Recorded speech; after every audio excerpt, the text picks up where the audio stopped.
Epiphany means a moment of sudden and great revelation or realisation. So that's our lens for this and the coming weeks. What will we realise? What will be revealed?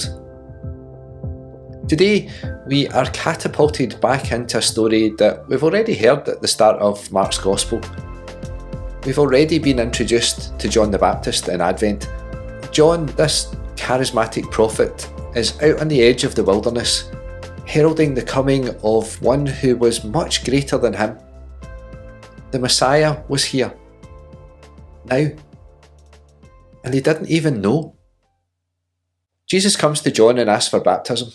John is calling on the people to confess, to tell the truth about who they are and what they've done, so they can begin the hard work of forgiveness and reconciliation. That's an important task, and it seems like there's a real appetite for it as people come from all over. But there's a reason John is calling on the people to sort themselves out, beyond it being a good thing to do, which of course it is. Something is about to happen. Something that will change everything.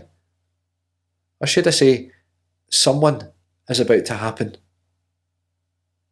We started reading at the beginning of Mark's Gospel again today, just to remind ourselves how quickly Mark moves to the arrival of Jesus on the scene. But before we get to what Mark tells us, I want to say something about how he tells us. Mark is the oldest of the four Gospels. These stories about Jesus that we find at the start of the New Testament in our Bible. And that's something we take completely for granted. That we have Bibles, ebooks or apps or websites where we can just go and read this story. Until the inventing of the printing press around 1440, almost no one had a book.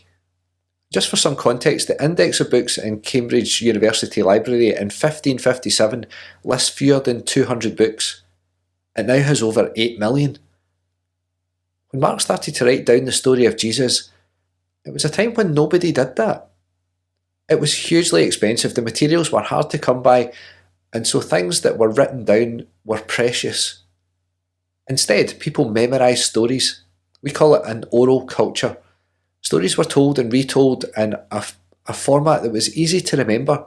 So writing down the story of Jesus itself is a revolutionary act. Something fitting for a gospel that's probably the most revolutionary of all. So this written account means that new believers will have a written text to make sure that they get the stories of Jesus right, and that people don't start making up stuff or getting confused or all the things we know happen when passing on information. Send up reinforcements becomes send up 2 and 4pence. So these words are all important. Mark doesn't waste a single one. His writing can seem brief, almost too short sometimes, but he manages to pack in much more than we often see at first glance. I've spoken before about how the first sentence, the beginning of the good news of Jesus Christ, the Son of God, is one of the most politically loaded sentences ever written.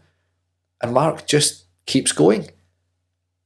We've spoken about John the Baptist, so let's spend our time today looking at what happens when Jesus enters the story, and what sudden and great revelation or realisation we might discover. In those days, Jesus came from Nazareth of Galilee and was baptised by John in the Jordan. And just as he was coming out of the water, he saw the heavens torn apart, and the Spirit descending like a dove on him. And a voice came from heaven, "You are my Son, the Beloved. With you I am well pleased." Perhaps we should start with what's missing. John doesn't say anything. And Mark's telling, John the Baptist says the stuff about not being worthy to untie Jesus' sandals before Jesus even appears. There's no conversation, no identifying of Jesus as the one, nothing. We're told that Jesus came from Galilee and that John baptised him in the Jordan. There's an unspoken question that hangs around this story. What was Jesus doing before this? I mention that question not to be flippant, but because this is the first time that we've met Jesus. Mark has no story of the birth. And at first look, there is none of the preamble of John's Gospel about all that in the beginning stuff. fully grown Jesus just wanders up from Nazareth and gets baptized. But why? Why would the Son of God need or want to be baptized? We speak of Jesus as being without sin. So what's he doing taking part in a ritual that's about confessing your wrongdoings? But that's not primarily what's happening, is it? Confession, if you remember back to when we spoke about it at the start of Advent, is actually about truth-telling. Confession is one of those words that we use in different ways. We confess what we've done wrong, but we also confess what we believe. And both of those things are about naming the truth. Naming the truth is the start of something, the first step. So when Jesus comes for baptism, it's not because he has a long list of stuff that he needs to get off his chest. For him, this is a moment of truth-telling. But look at who does that. It's not John, and it's not Jesus either. And just as he was coming up out of the water, he saw the heavens torn apart, and the Spirit descending like a dove on him, and a voice came from heaven. You are my Son, the Beloved, and with you I am well pleased. Right, okay then, that was unexpected. There's a lot going on in those two sentences. Let's start with the heavens are torn apart. I've already said that Mark's Gospel is revolutionary, and not just because Mark has written this stuff down.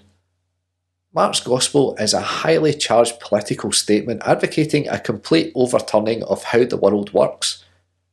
So we have to ask, how does that happen? How do things change? It starts with truth-telling. Someone tells their truth, their experience of the world and the way that something impacts on them. So for example, in any civil rights movement, people speak about an injustice or an application of a prejudicial rule and how that affects them. But telling the truth isn't the only thing that happens. Just like where confession is the first step, it needs to lead to change, or what's the point? Change comes when people hearing that truth realise their part in it and decide to work to get rid of that unfairness or prejudice. These great movements for change start small. They start on the edges, the boundaries, because the boundaries are the line where on one side people are in and on the other side they're out. Change is about boundary breaking. So there on the edge of the wilderness at the Jordan, the boundary between the wild and the tame, the rough and the smooth, the place of wandering and the place of settlement. As Jesus comes up out of the water, breaking that boundary between wet and dry, water and air, the heavens are torn apart. The very boundary between us and God is ripped in two. The Spirit, like a dove, breaks through, and a voice from heaven speaks. You are my Son, the Beloved.